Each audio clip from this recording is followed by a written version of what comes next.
Hi everyone, welcome back to Total War Therapy. I'm Alberto. It's a Sunday early morning here in Italy, and today we're gonna see which are the most recommended campaigns for beginners in Total War Warhammer 1, 2 and 3 in the big map of Immortal Empires. So don't forget to subscribe if you wanna enjoy more of my videos, and let's begin. But first, a very quick disclaimer: these campaigns are not the easiest ones of the entire game, but the most recommended for beginners since they feature the most important factions. You don't need any other DLC rather than the base games Total War Warhammer 1, 2 and 3, and they don't have complex mechanics to deal with, and overall they can offer you the best taste of what this game is about. Hi, I'm Alberto, I'm a real person, and here you will find the beginner's guide, the battle unit roster, tier list, ranking, and many shorts. So if you wanna support the channel, please consider to subscribe.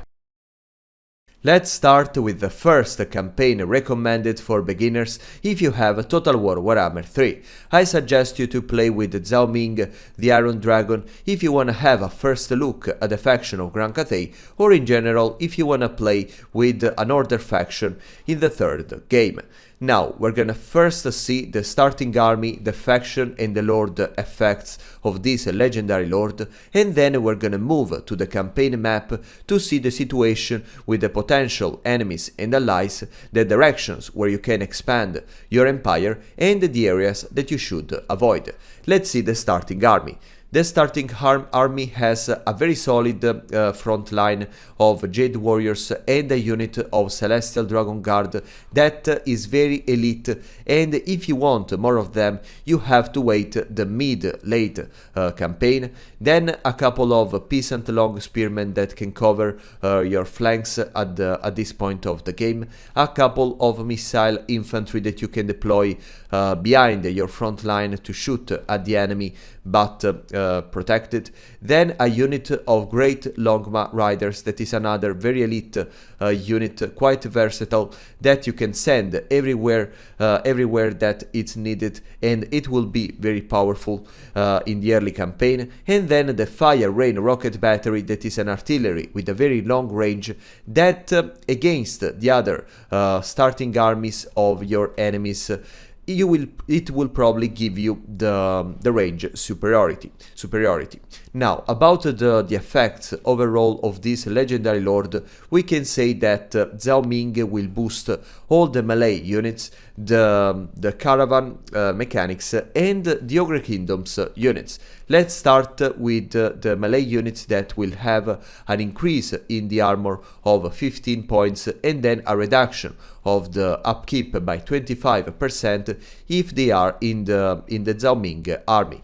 About the mechanics of the Ivory Road that will boost your economics, especially in the early campaign, you can dispatch a caravan more and you can have a maximum cargo capacity of 20% more. About the Ogre Kingdoms, as I told you in other videos, maybe at some point the Creative Assembly will create a specific Ogre faction for Cathay, because they already, we get some leaks about that, but probably they changed the plans. So for now you can increase the melee attack and melee defense and reduce the upkeep by 25% for all the Ogre Kingdoms units that you can recruit in two ways. One is through the mercenaries mechanics, and the other is with the alliance panel, if you have of course an alliance with an Ogre Kingdoms faction. Then you can increase the magic item drop chance by 100%, and you can also increase the hero recruit rank of your alchemist. And finally, here we are in the campaign of Zhao Ming, the Iron Dragon, so we can check together the potential allies and enemies that you may encounter across your path. And I can give you also some tips about how to move your first steps in this journey. As you can see, you're gonna start in a very safe location. You will not be surrounded by enemies. Instead, you have some potential allies next to you. The first thing that you have to do is to conquer the Hanyu port, that is the main settlement of the province, and this will become the capital of your faction. After that, you can decide if expanding through the north, you have to fight this faction of Skaven and other Grand Cathay rebels, and then you can forge an alliance with Miao Ying, your sister. I'm not in good relationships with my sister, so I would not personally do it, but I mean, depends on your family issues. Or you can decide to move up to the east and conquer this region that is currently invaded with vampire counts, but it's a very rich province, is full of ports and is quite protected by other factions, so it's a good area to move to. And you will have, as I said, not many enemies around, but a lot of allies. For example, you have Balthasar Gelt that will protect you from the south. I think that you are already in, you have already an alliance with him, and he will follow what I called the golden path, the golden journey of Balthasar Gelt. He will conquer all the province of the Broken Lands of Tianlin till he will bump into the Kala, and at that point he may need some help from you, but this is a problem of the mid campaign. And then you have, I mean, in any case, Balthasar Gelt will protect you from the south, and then you have Grisus Gold Tooth that will take the control of all the mountains of Morn, and you will be protected from east as well. You can even make an alliance with him, and you can have access to many other Ogre Kingdoms units. You have also some mercenary of Ogre Kingdoms here that can give you some monstrous infantry ogres in the very early campaign once you conquer this and you port and you are closer to them, so you can already have some Ogre Kingdoms units in your army.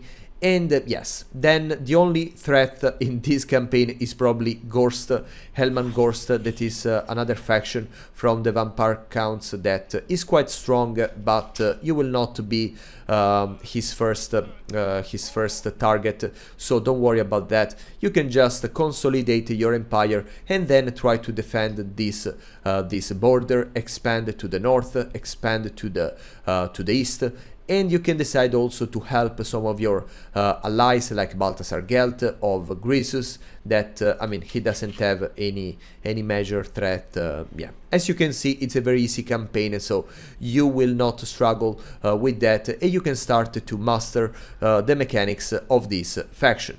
That are the Ivory Road, for example, where you can dispatch the caravans that we said, so you will have 2 potential caravans and not just one. And then you have the Wuxing compass that can boost some of the stats of your campaign. Overall, it's a great experience, but not that challenging if you are an advanced player. But yes, as a beginner experience, it's great. So to summarize, the campaign with Zhao Ming is easy because you don't have major enemies threatening your empire, you're surrounded by allies that can protect your borders, and you can get some benefits from an alliance with them, and then you can boost your melee units and have fun with the Ogre mercenaries.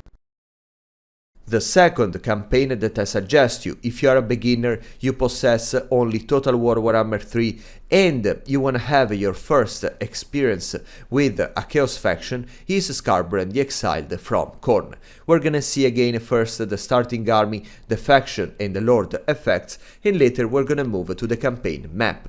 Now, as you can see, your starting army is very tiny. This is because Skarbrand is already a very strong unit in the early campaign, so you don't need other elite units. It would be too much.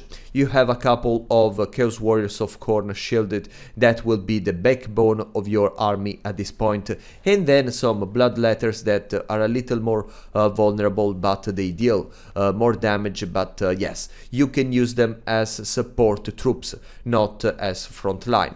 And then you have the Chaos Warhounds of Khorne that is a terrible unit, but it's very fast, and at this point of the game you can use them to debilitate artillery pieces and missile infantry. Now let's see the faction effects. You will have not very good diplomatic relations with the other Khorne factions. This because according to the lore you are the exiled, you betrayed Khorne and now you are getting punished for that. But in any case you will not encounter many other Khorne factions across your path, so don't worry about that. You will be able to replenish the health of your armies in foreign territory, and this is a great ability because it means, for example, that you don't need to occupy a settlement if your units are running out of health. Then you will boost the mechanics of the blood host, and you will increase, you will give an ability and reduce the upkeep of the bloodthirster and the soul grinders units that are elite monsters, so I don't know if it's necessary to talk about that right now. And then you will have an ability that will make all the enemies around rampage. This is one of the best abilities of this character because basically all the units that will try to run away then will be forced to fight against you, and of course you are better than them, you will devastate them, and then you gain more skulls. And here we are in the campaign of Skarbrand, so we can see together the potential enemies and the potential allies that, are not that many, honestly, and I can tell you how to move your first steps in this journey. As you can see, again, you will start in a very safe location. You have here your capital that will not be threatened by any other faction, at least till the mid campaign, and you have all the time to fight this Greenskins faction that is very easy to defeat, and you can conquer the entire barrier idols, so you can have at least one province. Now, all the other potential enemies like Malagor, that it's another chaos related faction, so it will not be pushed to declare war to you, or even Cetra or Manfred that are in this area. They have all other businesses to deal with, so they will not care about your presence unless you declare war to them, of course. The only problem, probably the only threat to your settlement is Thorek that will conquer this mountain region, and at some point in the mid campaign he will try to conquer the Death Gorge.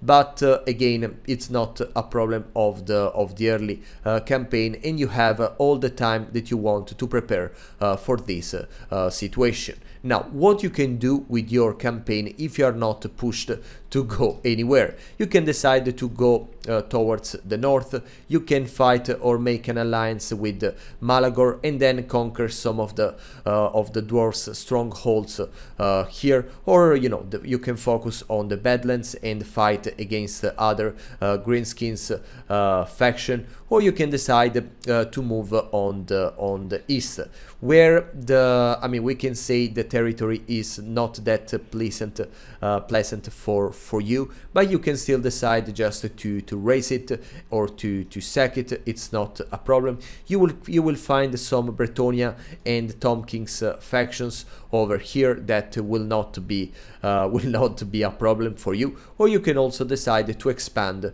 towards the south, where you have the same problem of the unpleasant climate of the territory, but you will have a lot of fun with the Volkmar, with the Manfred, and with the Cetra. So this campaign offers you a good variety of enemies, and the good thing about the Khorne campaigns is that you don't have to focus a lot on your building management, on expanding your empire.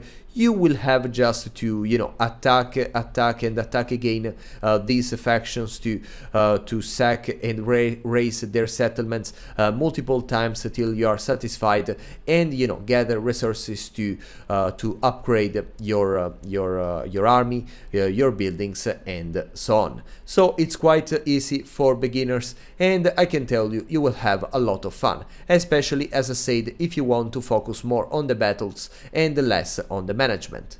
So in short, the campaign with the Skarbrand is easy because you don't need to focus on the building management, so you don't have to master even these mechanics of the game if you are a beginner, and you can focus and concentrate your efforts on fighting, and again fighting. And then, since you are a very powerful factions, that are not many enemies that will pose a threat to you. The third campaign that I suggest you, if you are a beginner, you possess only Total War Warhammer 2 and you wanna have your first experience with an Order faction, is the Tyrion from the High Elves. We're gonna see again the starting army, then the faction and the Lord effects, and later we're gonna move to the campaign map. As you can see, your starting army is not that big, but it's quite effective. You have a front line of spearmen and then a couple of Lothern Sea Guard that can both protect your flanks and also shoot at the enemy with their bows. Then you have a unit of Silver Helms that is a mid-tier cavalry that can charge the enemies, and then a Flame Spire Phoenix that will be the central piece of your army for a long time. This is an elite flying monster that you will need an advanced military building to recruit another of them.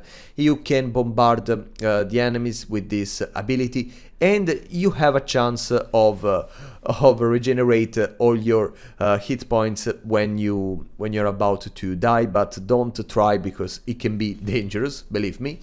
And then about the campaigns, you will have a unique mechanics that we're gonna address later. You will gain additional influence that it will help you with another mechanics, more relations with other high health factions, and this can be great if you want to forge alliances and so on.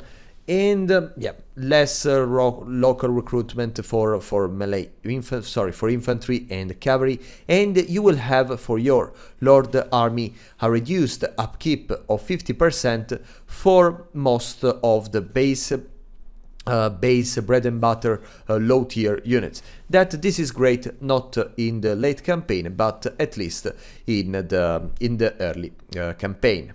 And here we are in the campaign of Tyrion, so we can check together the potential allies, the potential enemies, the opportunities and the threats. Now, as you can see, you're gonna start again in a very safe location. You will be surrounded by many high health factions that can be good allies to you.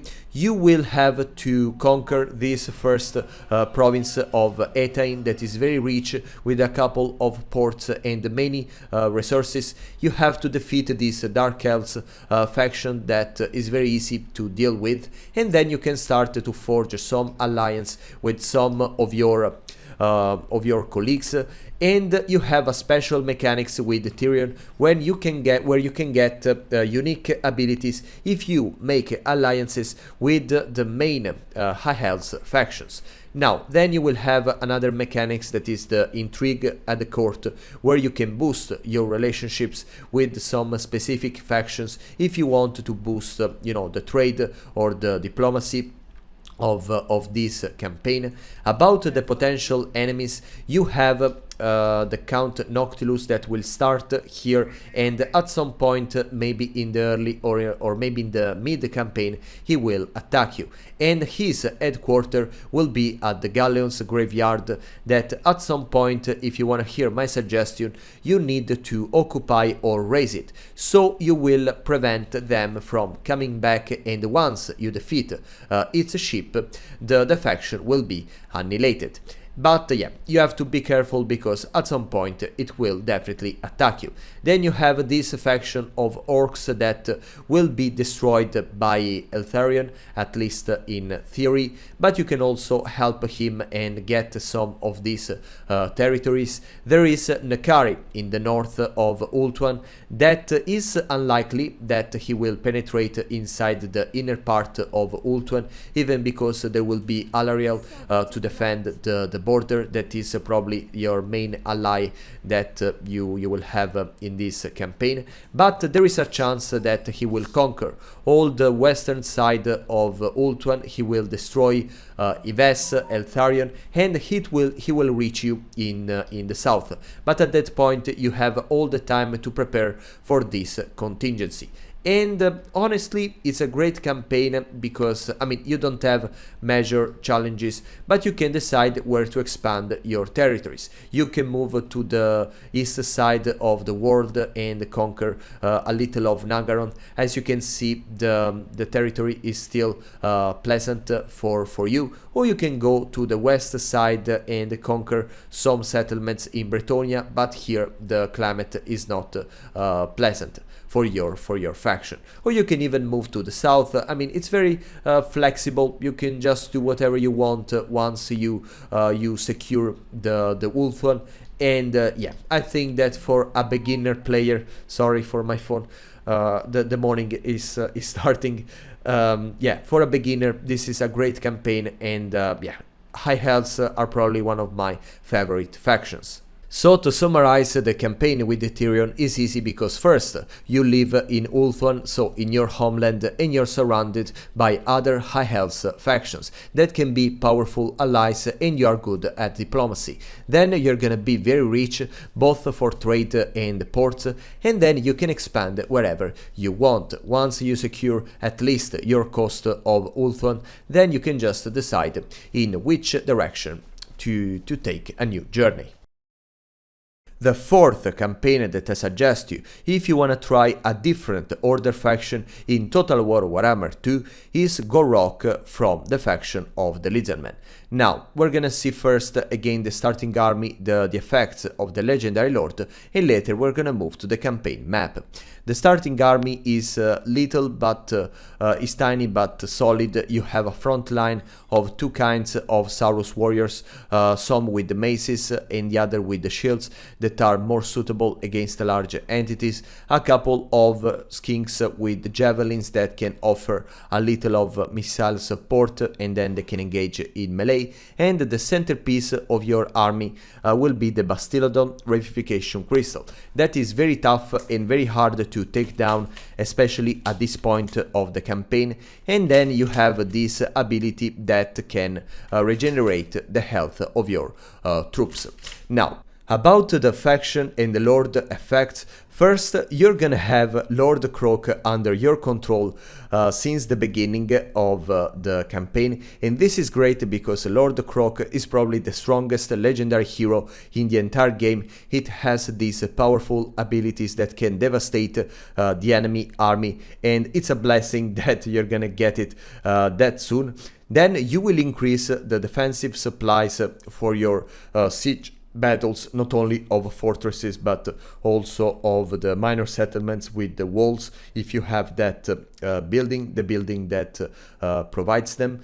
And you will increase the unit mass and the missile resistance of the units under this Legendary Lord control, and you will give the barrier to all the units that are defending settlements. And this is another very strong ability because it will boost the defensive capabilities of all your settlements and fortresses, and it will make the game harder for the enemies that are trying to occupy your cities. And here we are in the campaign of Gor Rok, so we can see together all the potential allies and enemies, all the opportunities and threats, and I can give you some tips about how to move your first steps in this journey.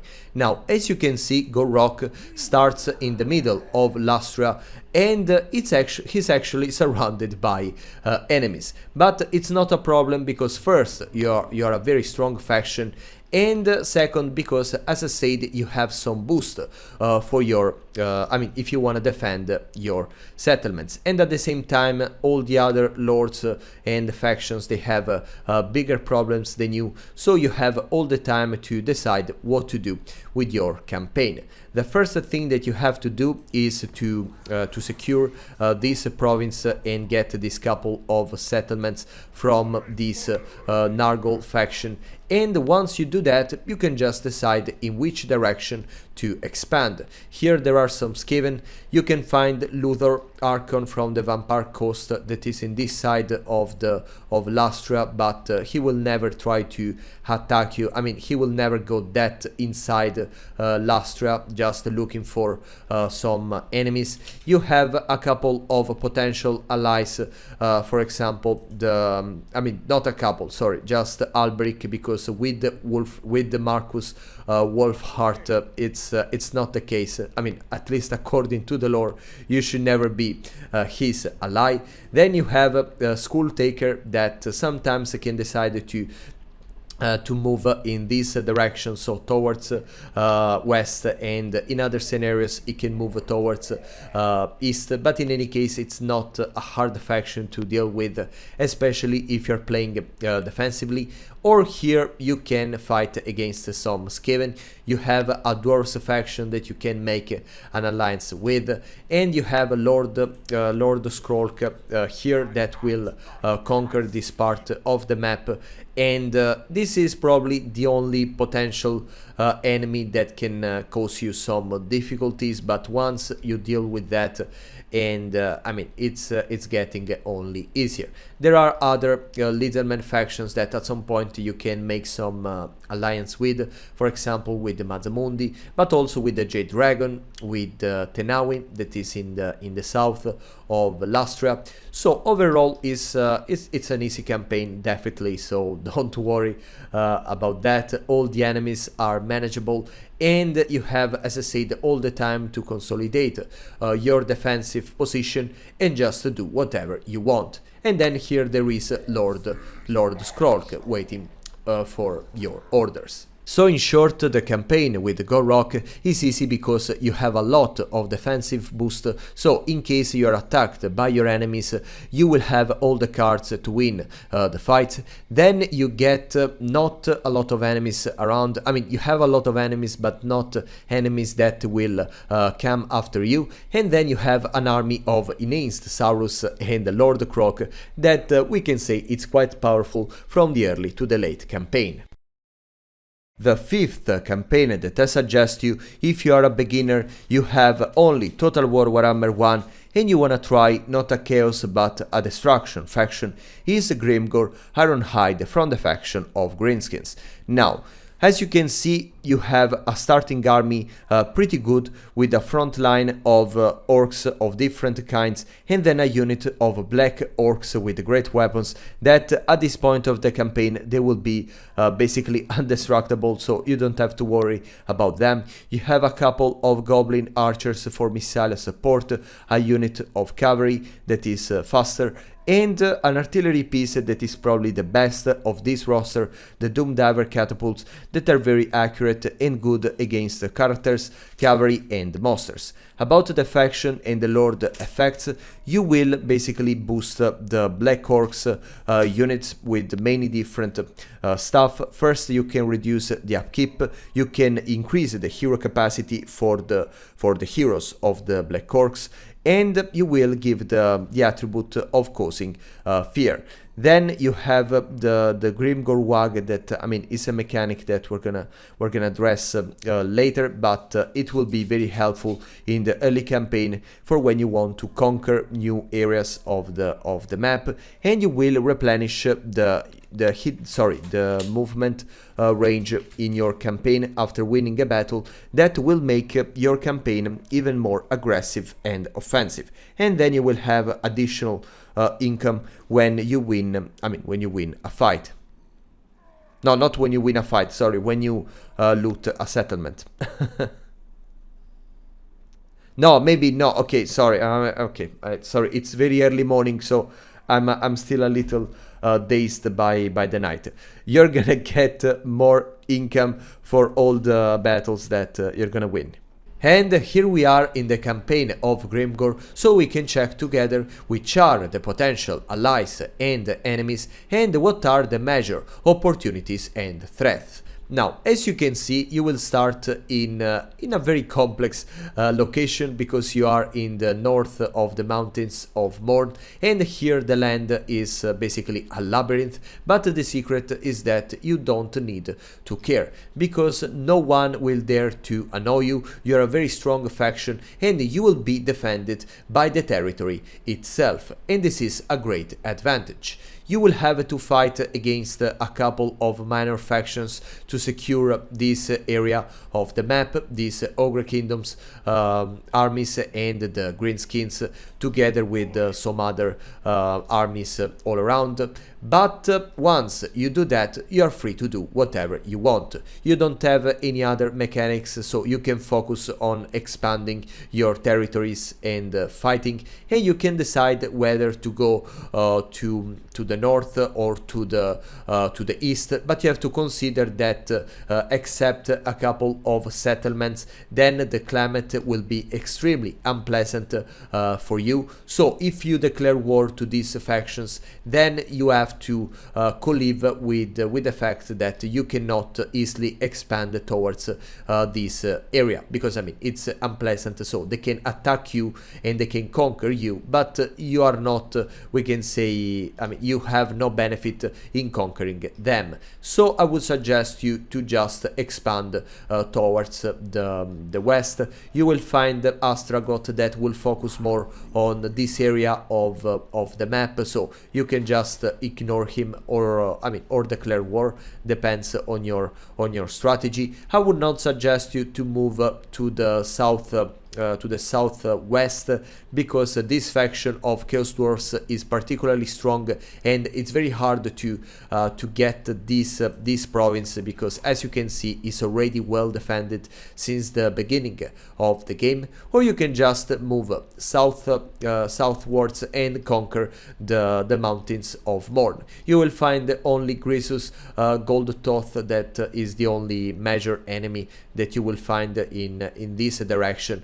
But yes, overall, as you can see, it's a very easy campaign. You have no big enemies that are threatening you, so you can just do whatever you want. And once you get the WAG, you will have basically your army doubled, so the double of the forces, and at that point you can even decide to conquer, we can say, more more risky areas. So to summarize, the campaign with Grimgor is easy because first, you are in a territory that is quite hard to penetrate, you are well defended by mountains, and also the only ways of access to your territories can be easily controlled. Then you have not dangerous opponents around you. There are some strong foes, but you can easily deal with them. And then you have the WAG mechanics that will let you invade more risky areas with the double of your armies.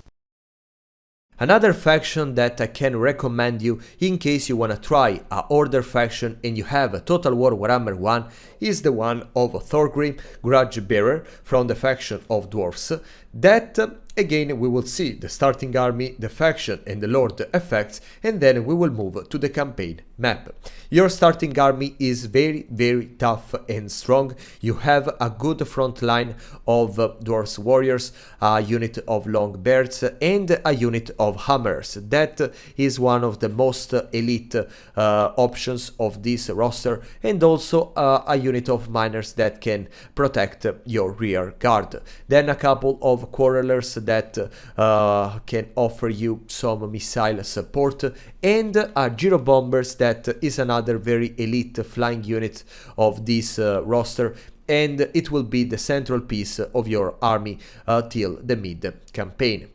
And about the faction and the Lord effects, you will first have better diplomatic relations with the other Dwarfs faction, then you will boost the Longbeards and Hammers of your army and the faction overall. You will reduce the upkeep and give the Guardian ability that will increase the physical resistance of the hero and the Lord close to them, and you will also increase their physical resistance. And then you have some bonuses for the campaign, more powerful effects of all the commandments of the provinces, and then more high king decreases when you satisfied some some things, some conditions.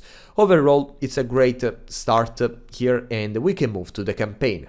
And finally, here we are with the campaign of Thorgrim, so we can check together the potential allies and enemies and all the major threats and opportunities. Now, as you can see, you will start again in a very safe location. There are not many enemies around. The only one is Skarsnik that will not have access to orc units, so you have to fight only against the goblins, and it's not that hard. It's not a very strong opponent in the early campaign, so you can just try to defend this area. You have just to be careful of the Greenskin ability to, bypass the territory and just teleport basically in the middle of your territory. But he may decide to conquer more to expand southwards or eastwards, so it's not a major threat. Then you can decide to just secure this area, this province of the Silver Road, and then move, for example, or as I said, north, towards the north and the fight against Skarsnik and other Greenskins factions that you will find, or you can decide to move to the south or to the west, where you can find some settlements that don't have a pleasant climate for you, but there are still some strongholds that can be quite interesting to put more bases for your empire, and you can start to conquer the Badlands that are quite tasty for dwarves, a little hard to defend, but yes, there are many mountains, as I said, and in general dwarves don't need to have many settlements, but just to have the right strongholds and boost their economies. And yeah, this is great. You can decide to conquer Character 8 peaks for the lore and for some bonuses. Then you have all the great Book of Courages with all the mechanics of the dwarves that are quite interesting, but I need another video to explain all of them to you. But yeah, in any case, you can just check and decide which goal to pursue. But yes, you don't have many enemies, you don't have neither many allies in the early campaign. You can decide to try to some diplomatic attempts with the Empire or with some dwarves faction around here. Everyone loves you in any case in the dwarves community, so even Ungrim of Belegar that are a little far, but at some point you may decide to find them and make a strong alliance with them. There is also Torek starting here, but it's very far, so yeah. It's an easy campaign, and you can decide how to expand your empire in whichever way you want. So, in very short, the campaign of Thorgrim is easy because first, you are in a defensive position, well protected by mountains and also without big enemies coming after you, just a Skarsnik, but it's not a problem. Then, since the mechanics of dwarves don't require you to take many settlements, you can just focus and consolidate a couple of strongholds. And then of course the unit roster of dwarves is very powerful, and you will play easily with that. And the last campaign that we're gonna talk about, but that I don't recommend for a beginner, is the campaign of the Emperor Karl Franz from the Empire, in case you have Total War Warhammer 1. I don't recommend it because even if it's the most classical campaign of this game, it's not an easy one anymore. Maybe it was in Total War Warhammer 2 in Immortal Empires, but right now with all the new enemies and so on, it's not that easy anymore. But we're gonna still see the starting army, the faction and lord effects, and later we're gonna move to the campaign to talk about what you can do with that. As you can see, the starting army is quite good. You have a couple of swordsmen with shields in case you need protection against missile attacks, then a unit of halberdiers in case there is a huge monster attacking you, great swords for heavy infantry, and a couple of handgunners that are hard to deploy in case you are a beginner, but I made many guides about how to use them, so you can just check in my channel. A unit of Rake's Guard that is a mid-tier armored shock cavalry, quite good at charging the enemies and tough, and a unit of mortars that is an artillery piece that will offer the range superiority against most of all the other starting armies in the game. About the faction and the lord effects, you will have these unique mechanics that we're gonna see later. You're gonna boost the elector count state troops that I recently made a video about, and you can reduce the upkeep and increase by 5% the weapon strength and missile damage per experience rank for all these units. You can replenish in neutral territory with this legendary lord army, that it means not in enemies lands, and then you will increase the growth and the allegiance point gained. You will be immune to diplomatic penalties from trespassing, so you can move wherever you want without any other empire faction get angry to you. And then you will increase the movement range of your armies. That is great. And finally, here we are in the campaign of Karl Franz, so we can check together the potential allies and enemies and all the major opportunities and threats. Now, you will start in the middle of the empire that, I mean, it's a safe area in the very beginning, but then you will find so many enemies that are hard to count.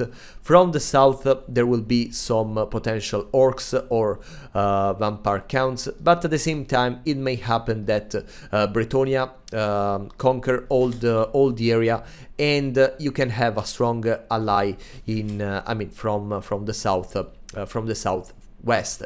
From the north, there are other empire factions that you may want help, but at the same time you will have Khazrak, the one eye that is a beastman faction that if you manage to defeat in the very beginning, then it will just be annihilated and you will not have any other difficulty with them. You have also Festus, that is another strong faction, a little hard to take down in the early campaign, I mean for a beginner, I imagine, and yes, and at some point it will come after you. You have Draika that I still don't get if she's an ally or not, but it just depends on the campaign. Sometimes she attacks you, other times not. But yeah, in any case, you have to be careful about this area. And then you have the changeling that, I mean, it's not a threat at all, but you need to know that there is this hidden faction around the empire.